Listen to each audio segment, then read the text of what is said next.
Hello everyone, learning আইসিটিতে আপনাদের আবারও স্বাগতম। আমি অর্ণব আছি আপনাদের সাথে। আজকে গুরুত্বপূর্ণ একটা বিষয় নিয়ে আপনাদের সামনে হাজির হয়েছি। আজকে যে বিষয়টা নিয়ে আলোচনা করব এটা হচ্ছে আউটসোর্সিং। গত লেকচার ভিডিওতে আমরা যে বিষয়টা নিয়ে আলোচনা করেছি কর্মসংস্থান, সেই বিষয়টা নিয়ে আলোচনা করার সময় আউটসোর্সিং শব্দটা আমাদের সামনে চলে আসে। তো আমরা সবাই জানি যে বর্তমানে আউটসোর্সিং এটা একটা জনপ্রিয় কর্মসংস্থান হয়ে দাঁড়িয়েছে আমাদের দেশে, যার কারণে আমাদের দেশের বেকারত্বের হার কিন্তু অনেকাংশে কমে গিয়েছে। আমরা যুব সমাজের আমাদের বর্তমান যুব সমাজ আমরা কিন্তু এই আউটসোর্সিংটাকে একটা কেরিয়ার হিসেবে বেছে নিয়েছি। তো এই যে একটা কেরিয়ার অপশান হিসেবে আমরা বেছে নিয়েছি, এই ক্ষেত্রে আমরা অনেকে নতুন যারা আছি এখন আউটসোর্সিং শুরু করিনি। সো আমাদের মনে কিন্তু অনেক ধরনের প্রশ্ন ঘুরপাক খায়। যে প্রশ্নগুলো হচ্ছে যেমন আউটসোর্সিং এটা কীভাবে করব, আউটসোর্সিং এটা কী জিনিস, এবং আউটসোর্সিংয়ের জন্য আমাদের কী কী কাজ শিখতে হবে, তারপর আউটসোর্সিংয়ের মাধ্যমে আমরা কীভাবে টাকা উপার্জন করব। সো এই সকল প্রশ্নগুলো আজকে এই টিউটোরিয়াল থেকে আমরা উত্তর পেয়ে যাব। তো আমরা সরাসরি দেরি না করে স্লাইডে চলে যাচ্ছি। আমরা প্রথমে জেনে নিই যে আউটসোর্সিং বিষয়টা কী।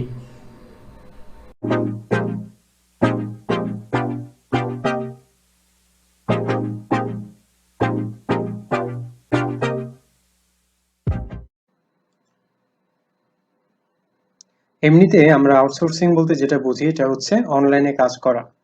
কিন্তু আসলে আউটসোর্সিং এর যে কাজগুলো আছে এটা আমরা শুধুমাত্র অনলাইন ওয়ার্ক বলতে পারি না। হ্যাঁ, অনলাইনে এই ধরনের কাজের চাহিদা কিন্তু প্রচুর। অফলাইন মার্কেটেও আউটসোর্সিং এর মাধ্যমে প্রচুর কাজ পাওয়া যায়। সুতরাং অনলাইন বলুন কিংবা অফলাইন বলুন, দুটো ক্ষেত্রে কিন্তু আউটসোর্সিং এর প্রচুর পরিমাণে চাহিদা রয়েছে। এমনিতে সাধারণভাবে চিন্তা করে দেখুন যে শিক্ষা গ্রহণ করার পর আমাদের যখন একটা সময় আসে কেরিয়ার চুজ করার, তখন কেরিয়ার তৈরি করার ক্ষেত্রে আমাদের কেবল দুটো চয়েস বা অপশন থাকে। সবার ক্ষেত্রে কিন্তু এটা হয় যে আমরা কেউ হয়তো চিন্তা করি যে যে কোনো ভালো একটা কোম্পানিতে চাকরি করব। অনেকেই হয়তো দেখা যায় যে ভালো একটা কোম্পানিতে চাকরির সিদ্ধান্ত নেন। আবার কেউ কেউ বিজনেস প্ল্যান করেন, পছন্দের ব্যবসা বাণিজ্য নিয়ে কাজ করবেন। কিন্তু চাকরি এবং ব্যবসা ছাড়াও এখনের সময়ে নতুন একটি কেরিয়ার অপশন রয়েছে। আমরা এমন একটি কেরিয়ার এখন চুজ করতে পারি যেটার মাধ্যমে আমাদের কেরিয়ারকে অনেকটা ডেভেলপ করতে পারছি। তো এই যে নতুন কেরিয়ার অপশন হিসেবে এখন অনেকে যেটাকে বেছে নিচ্ছে, নতুন অপশনটা হচ্ছে আউটসোর্সিং। তো বিষয়টা বুঝতে পারছেন যে বর্তমানে আউটসোর্সিং এমন একটা কর্মসংস্থান হয়ে দাঁড়িয়েছে যেটা আমাদের দেশের বেকারত্বের হার অনেকটা কমিয়ে দিয়েছে। তো আজকে আমরা এই আউটসোর্সিং এর বিষয়টা নিয়ে আলোচনা করব। তো আউটসোর্সিং বলতে কি বুঝি, প্রথমে আমরা এই বিষয়টা দেখে নিই যে হোয়াট ইজ আউটসোর্সিং। আউটসোর্সিং এটা হচ্ছে ইন্টারনেটের মাধ্যমে এক দেশে বসে অন্য কোনো দেশে কাজ করে দেওয়া। পৃথিবীর বিভিন্ন উন্নত দেশ রয়েছে, সেই দেশগুলো তাদের অনলাইন নির্ভর যে কাজগুলো আছে সেই কাজগুলো অন্য দেশের লোকজন দিয়ে করিয়ে নিচ্ছে। এই ধরনের কাজগুলোকে বলা হচ্ছে আউটসোর্সিং।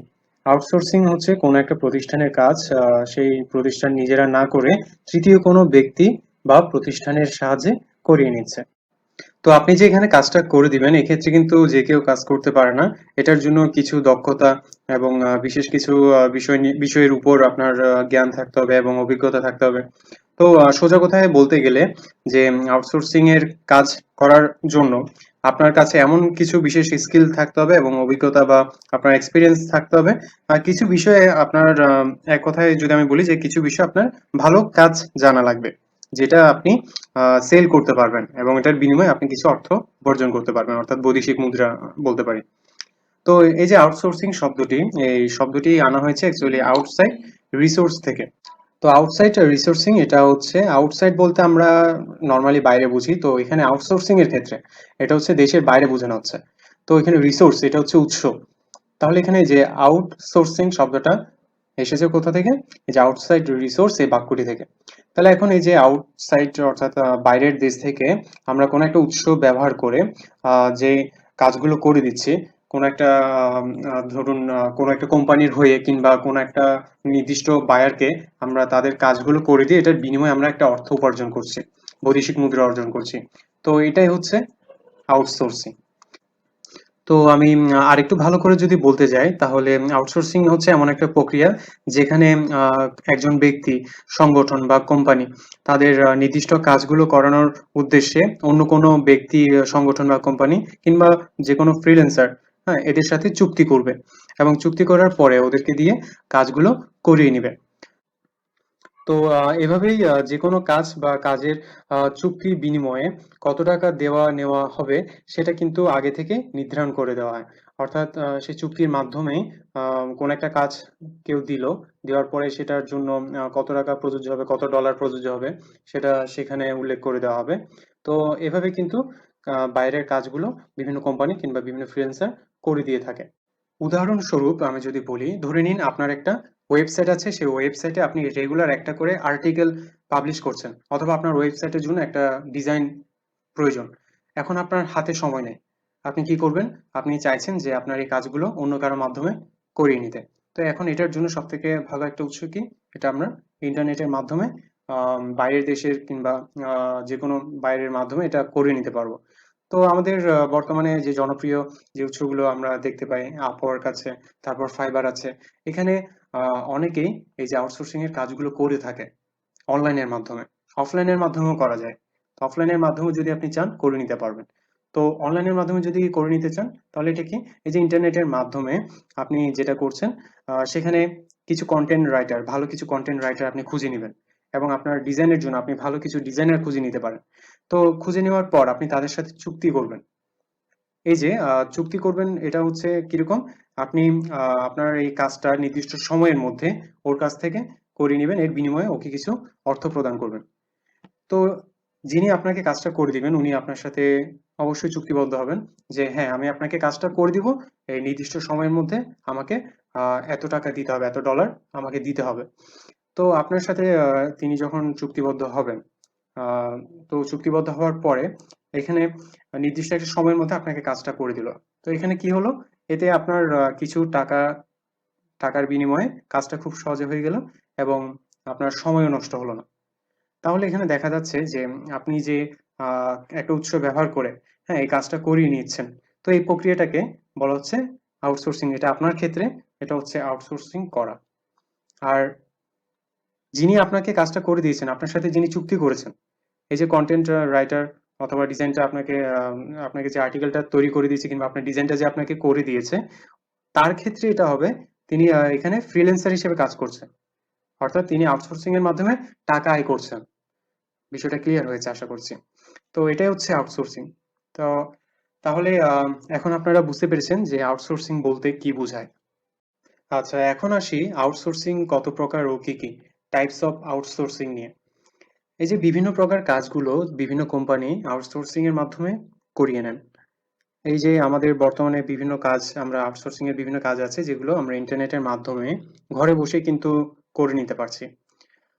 বিভিন্ন কোম্পানি আর বিভিন্ন প্রকার কাজ আছে যে কাজগুলোর জন্য আউটসোর্সিং এর সাহায্য নিতে হয়। তো টাইপস অফ আউটসোর্সিং এখানে আমরা চার প্রকার আউটসোর্সিং দেখতে পাই। এটা হচ্ছে professional outsourcing, manufacturing, IT outsourcing, project management. তো এই যে আউটসোর্সিং এর সাথে বিভিন্ন কাজ যেগুলো জড়িত আছে, আউটসোর্সিং এর সাথে জড়িত যে কোনো ধরনের কাজগুলো এই চারটা প্রকারের ভেতরে কিন্তু এসে পড়ে। আচ্ছা, এখন আসি প্রফেশনাল আউটসোর্সিং কি। প্রফেশনাল আউটসোর্সিং এটা হচ্ছে প্রফেশনালদের সাথে চুক্তি করে কাজগুলোকে করানো হয়। অর্থাৎ ইন্ডিভিজুয়াল কিছু স্পেশালিস্ট আছে যাদের সাথে চুক্তি করে বিভিন্ন ধরনের আউটসোর্সিং এর কাজগুলো করিয়ে নেওয়া হয়। তো ধরুন একটি কোম্পানি রয়েছে যেখানে নিজেদের পণ্য এবং সার্ভিসগুলো আর এগুলোর জন্য একটা ওয়েবসাইট তারা তৈরি করতে চাইছেন। এখন কোম্পানিটা কিন্তু কখনোই প্রচুর পরিমাণে টাকা খরচ করে একটা ওয়েবসাইট তৈরি করার জন্য, হ্যাঁ, ওয়েবসাইট তৈরি করার উদ্দেশ্যে নতুন একটা কর্মচারী কিন্তু কখনোই রাখবে না, অর্থাৎ একটা এমপ্লয়িকে কখনোই নিয়োগ দিবে না। তবে এর বিপরীতে কোম্পানিটা কি করতে পারে? একজন প্রফেশনাল ওয়েব ডিজাইনারের সাথে চুক্তি করে খুব কম খরচে কিন্তু একটা ওয়েবসাইট বানানোর কাজটি করিয়ে নিতে পারবে খুব সহজে অনলাইনের মাধ্যমে। তো ভাবুন যদি আপনি একজন প্রফেশনাল ওয়েব ডিজাইনার হয়ে থাকেন তাহলে কিন্তু খুব সহজে আউটসোর্সিং এর কাজটি আপনিও করতে পারবেন। এটাকে বলা হয় প্রফেশনাল আউটসোর্সিং।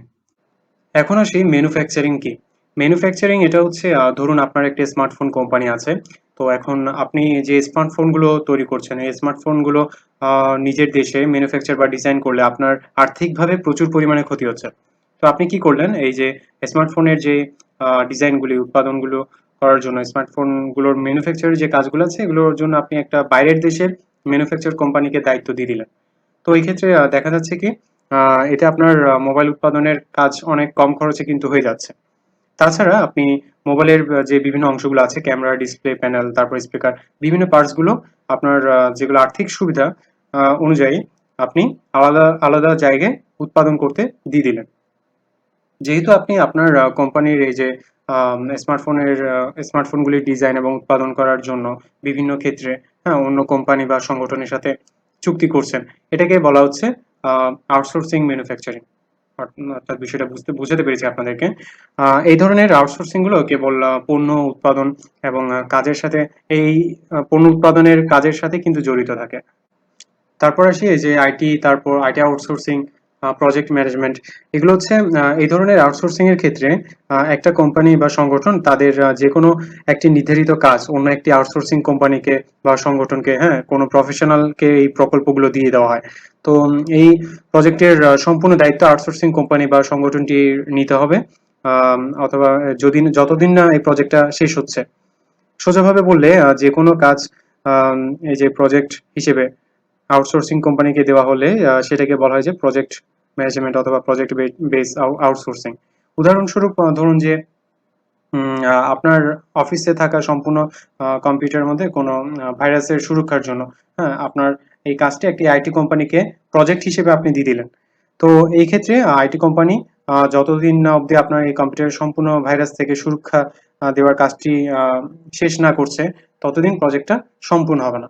সেই আইটি কোম্পানি পুরো প্রজেক্টটাকে শেষ কমপ্লিট করে আপনাকে কাজটি বুঝিয়ে দিবে। তারপর এই যে আইটি কোম্পানি যে প্রজেক্টটা কমপ্লিট করলো, সেই প্রজেক্টটা কমপ্লিট করার আগে যখন প্রজেক্টটা নিয়েছিল তখন একটা চুক্তি হয়েছিল যে এত টাকার বিনিময়ে তার প্রজেক্টটা কমপ্লিট করে দিতে হবে। তো প্রজেক্টটা শেষে তাকে তার প্রাপ্যটা বুঝিয়ে দিতে হবে সেই চুক্তি অনুযায়ী। তো এই প্রজেক্ট বেস আউটসোর্সিং এর ক্ষেত্রে বিভিন্ন কাজগুলো ইন্টারনেটের মাধ্যমে করা যেতে পারে। যেমন এই যে ডিজিটাল মার্কেটিং, তারপর এসইও, আর্টিকেল রাইটিং প্রজেক্ট, তারপর আছে ওয়েব ডেভেলপিং, ওয়েব ডিজাইনিং, তারপর লোগো ডিজাইনিং, ফটো এডিটিং আছে, ভিডিও এডিটিং। এছাড়া আরো অনেক অন্যান্য কাজগুলো রয়েছে যেগুলো আপনি প্রজেক্ট হিসেবে নিয়ে যে কোনো কোম্পানি বা সংগঠনের জন্য কাজ করে দিতে পারেন, অথবা আপনি যে কোনো কোম্পানিকে আপনার কাজগুলো দিতে পারেন করার জন্য। তো আশা করছি আপনারা আউটসোর্সিং এর প্রকারগুলো ভালো করে বুঝতে পারলেন এবং আউটসোর্সিং এর কাজগুলো কি কি সেটাও বুঝতে পেরেছেন। এখন আসি আউটসোর্সিং আমরা কিভাবে করব। আমি আগেও বলেছি যে আউটসোর্সিং হচ্ছে এমন একটা প্রক্রিয়া যেখানে অন্যান্য কোম্পানি, অর্গানাইজেশন এবং বিভিন্ন বায়ারদের কাজগুলো আপনি করতে পারবেন এবং কাজের বিনিময়ে ইনকাম করতে পারবেন। তো এটার জন্য আপনার মধ্যে বেশ কিছু অভিজ্ঞতা থাকতে হবে। নির্দিষ্ট কোনো একটা বিষয় নিয়ে আপনার মধ্যে একটা সে বিষয়ের উপর অভিজ্ঞতা এবং আপনার দক্ষতা এবং আপনার কিছু জ্ঞান থাকতে হবে। তো এই যে আমরা আউটসোর্সিং কিভাবে করব, এটা নিয়ে একটা কনফিউশনে থাকি। এটা নিয়ে আসলে কনফিউশনে থাকার কোনো প্রয়োজন নেই। আউটসোর্সিং এর কোর্স বলতে তেমন কিছুই নেই। এটা হচ্ছে আউটসোর্সিং এর মাধ্যমে আয় করার জন্য, আউটসোর্সিং এর কাজ শুরু করার জন্য আপনি নির্দিষ্ট একটা বিষয় নিয়ে কোর্স করতে পারেন। ধরুন আপনি ওয়েব ডিজাইনের একটা কোর্স করেছেন এবং একটা পর্যায়ে আপনি ভালো একজন ওয়েব ডিজাইনার হিসেবে পরিচিতি পেয়েছেন। তো আপনি প্রফেশনাল ওয়েবসাইট ডিজাইন করতে পারেন। এক্ষেত্রে বিভিন্ন কোম্পানি বা বিভিন্ন সংগঠন কি করবে, আপনার এই কাজগুলো দেখে আপনাকে একটা ওয়েবসাইট তৈরি করার জন্য তারা নতুনভাবে আপনাকে একটা নতুন কাজে নিয়োজিত করতে পারবে। তো এটার জন্য আপনাকে আউটসোর্সিং কিভাবে করবো সেটা নিয়ে চিন্তা করার কোনো দরকার নেই। আপনি শুধুমাত্র যে বিষয়টা নিয়ে কাজ করতে চাইছেন, যে বিষয়ের উপর আপনার দক্ষতা আছে, কিছু জ্ঞান আছে, তো সেটার উপর আপনি একটা কোর্স করতে পারেন। এই যে ওয়েবসাইট ডিজাইন কিংবা বিভিন্ন ওয়েব পেজ ডিজাইন, তারপর লোগো ডিজাইন কিংবা ফটোশপ, ভিডিও এডিটিং, যে কোনো বিষয় নিয়ে আপনি কাজ করতে পারেন। সেটার জন্য একটা নির্দিষ্ট কোর্স করে আপনি সামনের দিকে এগোতে পারবেন এবং নতুন একটি কেরিয়ার তৈরি করতে পারবেন। তো বর্তমানে ইন্ডিয়া, বাংলাদেশ সহ এবং এশিয়ান অনেক দেশগুলোতে যে তরুণ প্রজন্মরা ফ্রিল্যান্সিং এবং আউটসোর্সিং কে কেরিয়ার হিসেবে বেছে বেছে নিচ্ছে। তো আমরা কোর্স তো করলাম, কোর্স করার পরে আমাদের মাথায় আরেকটা টেনশন থাকে, সেটা হচ্ছে আমরা আউটসোর্সিং থেকে কিভাবে আয় করব। এখন আসি আমরা আউটসোর্সিং থেকে কিভাবে আয় করতে পারি। আউটসোর্সিং থেকে ইনকাম করাটা কিন্তু আজকাল সাধারণ একটা ব্যাপার। এমনিতে প্রফেশনাল আউটসোর্সিং এবং যে প্রজেক্ট বেস আউটসোর্সিং, এই দুই প্রকার আউটসোর্সিং কিন্তু আপনার কাজে আসবে। কারণ দুটো ক্ষেত্রে আপনি ঘরে বসে যে দূরবর্তী অবস্থান থেকে ইন্টারনেটের সাহায্যে কাজ করতে পারবেন। তবে তখন আপনি যদি সঠিক প্রক্রিয়াটা জানেন যে কিভাবে কাজ করবেন, এবং তার সাথে আপনার নিজের কোনো একটি পেশাগত দক্ষতা রয়েছে। হ্যাঁ, এখানে আপনি নিজের অভিজ্ঞতা, দক্ষতা এবং কাজগুলো বিক্রি করে আপনি ইনকাম করতে পারবেন। তারপর এই যে এমন কিছু ফ্রিল্যান্সার আছে যারা ফুল টাইম অনলাইনের মধ্যে কাজ করে তারা প্রচুর পরিমাণে অর্থ উপার্জন করছে, ইনকাম করছে। তো যদি আপনি আউটসোর্সিং থেকে ইনকাম করতে চান, তাহলে আমি আরো কিছু বিষয় আপনাকে বলছি, সেটা একটু ভালো করে মন দিয়ে শুনবেন। তো এই যে আউটসোর্সিং থেকে কিভাবে আপনি আসলে আয় করবেন, প্রথমে আপনি নিজেকে যে কোনো একটা বিষয়ের উপর পারফেক্ট হিসেবে তৈরি করবেন। সেটা ওয়েব ডিজাইন হতে পারে, কিংবা ডিজিটাল মার্কেটিং হতে পারে, বা অন্যান্য যে কোনো একটা কাজ যেটা মানে লাভজনক একটা সাবজেক্ট, হ্যাঁ, যেটার চাহিদা প্রচুর, সেটার উপরে আপনি আপনার দক্ষতাটা অর্জন করবেন। নিজেকে পারফেক্ট করে তুলতে হবে সেই বিষয়ের উপর। আপনি কিছু আউটসোর্সিং ওয়েবসাইটগুলিতে গিয়ে সেখানে একটা অ্যাকাউন্ট তৈরি করবেন। যেমন এই যে আপওয়ার্ক, ফাইবার, গুরু, বিভিন্ন ধরনের ওয়েবসাইট আছে। তো সব থেকে পপুলার এখন যে ওয়েবসাইটটা সেটা হচ্ছে আপওয়ার্ক এবং ফাইবার। তো এখানে গিয়ে আপনার একটা ওয়েবসাইট তৈরি করে এই ওয়েবসাইটগুলিতে গিয়ে অ্যাকাউন্ট তৈরি করে আপনার সেখান থেকে একটা আয়ের উৎস আপনি তৈরি করে নিতে পারবেন। অ্যাকাউন্ট তৈরি করার পর আহ, নিজের একটি আকর্ষণীয় প্রোফাইল, আপনি এমন একটা প্রোফাইল তৈরি করবেন যেখানে আপনার প্রোফাইলটা দেখে একজন বাইরের মধ্যে একটা এক্সাইটমেন্ট কাজ করবে। আর যে কেউ দেখে যাতে বুঝতে পারে, হ্যাঁ, উনি কাজ পারেন, খুব ভালো কাজ পারেন, ওনাকে কাজটা দেওয়া যাবে। সো আপনি আপনার নিজের নাম, আপনার প্রোফাইলের মধ্যে নিজের নাম, তারপর কাজের অভিজ্ঞতা এবং দক্ষতা, যা যা কাজ পারেন সেই বিষয়গুলো খুব ভালো করে বুঝিয়ে আপনি লিখে দিবেন। এখন আউটসোর্সিং এর ওয়েবসাইটগুলোতে আপনি আপনার যে যে কাজগুলো আপনি করছেন সেই কাজগুলোর একটা নমুনা সেখানে দিবেন। পরবর্তীতে আপনি যে কাজগুলো পারেন সে অনুযায়ী আপনার কাজগুলো খুঁজবেন সেখানে, এবং কাজগুলি করে আপনি টাকা ইনকাম করবেন। তারপর যতটা সঠিক এবং যতটা সময় মতো আপনি কাজ করতে পারবেন, যে সময়ের মধ্যে আপনি কাজ করে দিতে পারবেন সেই সময়গুলো সেখানে উল্লেখ করে দিবেন। ঠিক আছে? এতে আপনার কাজের চাহিদাও বাড়বে এবং আপনার গুরুত্ব ততটা বেশি বাড়বে। তো আপনি বুঝতে পারছেন আপনাকে কতটা এক্সপার্ট করে তুলতে হবে। যদি আপনি আউটসোর্সিং দ্বারা যদি আপনি ইনকাম করতে চান, তাহলে নিজেকে এমন একটা বিষয় এক্সপার্ট করতে হবে, প্রফেশনাল হিসেবে তৈরি করতে হবে, যেটার চাহিদা প্রচুর। তো আপনি চাইলে যে বিষয়গুলো নিয়ে কাজ করতে চান, এগুলো নিয়ে প্রফেশনাল কোর্স আপনি গুগল বা ইউটিউবের মধ্যে অনেক কিছুই শিখতে পারবেন। শেখার পরে আপনি বুঝতে পারবেন যে আপনার কাজের চাহিদাটা কতটুকু। তারপর আপনি এই যে ফাইবার, আপওয়ার্ক, ফ্রিল্যান্সার, এখানে এই ওয়েবসাইটগুলোতে গিয়ে আপনার সেই অনুযায়ী কাজগুলো আপনি খুঁজে আপনি টাকা ইনকাম করতে পারবেন। তো এমন কিছু বিষয় যেগুলো হচ্ছে মানে ইন্টারনেটের মাধ্যমে আউটসোর্সিং এর কাজ করে ইনকাম করার জন্য কিছু লাভজনক কোর্স, যেগুলো আপনাকে আমি সাজেশন করব। তো আপনি চাইলে এগুলো করতে পারেন। যেমন এই যে ডিজিটাল মার্কেটিং, তারপর ভিডিও এডিটিং, এই যে মোবাইল অ্যাপ্লিকেশন অর্থাৎ মোবাইল অ্যাপ ডেভেলপমেন্ট, তারপর এসইও, তারপর গ্রাফিক্স ডিজাইন, ওয়েবসাইট ডিজাইন, যে আর্টিকেল জেনারেটর, অর্থাৎ এখানে আপনি বিভিন্ন কন্টেন্ট, আপনি কন্টেন্ট রাইটার হিসেবে কাজ করতে পারেন। ঠিক আছে? তারপর আছে লোগো ডিজাইন। তো এই সব কোর্সগুলো আপনি করতে পারেন, এবং এগুলো হচ্ছে অনেক লাভজনক কিছু কোর্স। তো এগুলোর মাধ্যমে এই কোর্সগুলো করে আপনি খুব সহজে কিন্তু টাকা ইনকাম করতে পারবেন, কারণ এগুলোর চাহিদা কিন্তু বর্তমান মার্কেটে অনেক বেশি। তো গাইস, এটাই ছিল আজকে আমাদের আলোচ্য বিষয়। আশা করছি আজকে এই লেকচারটা থেকে আপনারা সবাই এই যে আউটসোর্সিং কি, এবং আউটসোর্সিং এর জন্য আপনারা আমরা কি কি কোর্সগুলো করব, এবং কিভাবে একটা ইনকামের সোর্স হিসেবে এটাকে কাজে লাগাতে পারবো, কিভাবে আমরা আউটসোর্সিং করে টাকা ইনকাম করতে পারবো, এই বিষয়টা নিয়ে আপনাদেরকে একটা সঠিক ধারণা আমি দিতে পেরেছি। যদি কোনো প্রকার কনফিউশন থাকে, আমি আশা করছি এই লেকচারটা দেখার পর আপনাদের সেই কনফিউশনটা দূর হয়ে গেছে। তো যদিও কোনো প্রকার কনফিউশন থাকে, যদি কোনো প্রশ্ন থাকে, অবশ্যই কমেন্ট বক্সে জানাতে ভুলবেন না। আর নতুন ভিউয়ার যারা আছেন তারা অবশ্যই চ্যানেলটিকে সাবস্ক্রাইব করে দিবেন এবং পাশে থাকা বেল আইকনে ক্লিক করে দিবেন, যাতে পরবর্তী ভিডিও নোটিফিকেশনগুলো আপনাদের কাছে চলে আসে। আর অল মাই ভিউয়ার্স, দেখা হবে পরবর্তী ভিডিওতে। এ পর্যন্ত সবাই ভালো থাকবেন, সুস্থ থাকবেন এবং বেশি বেশি করে আমার লেকচার ভিডিওগুলো দেখতে থাকুন, শেয়ার করতে থাকুন। Tata, bye bye.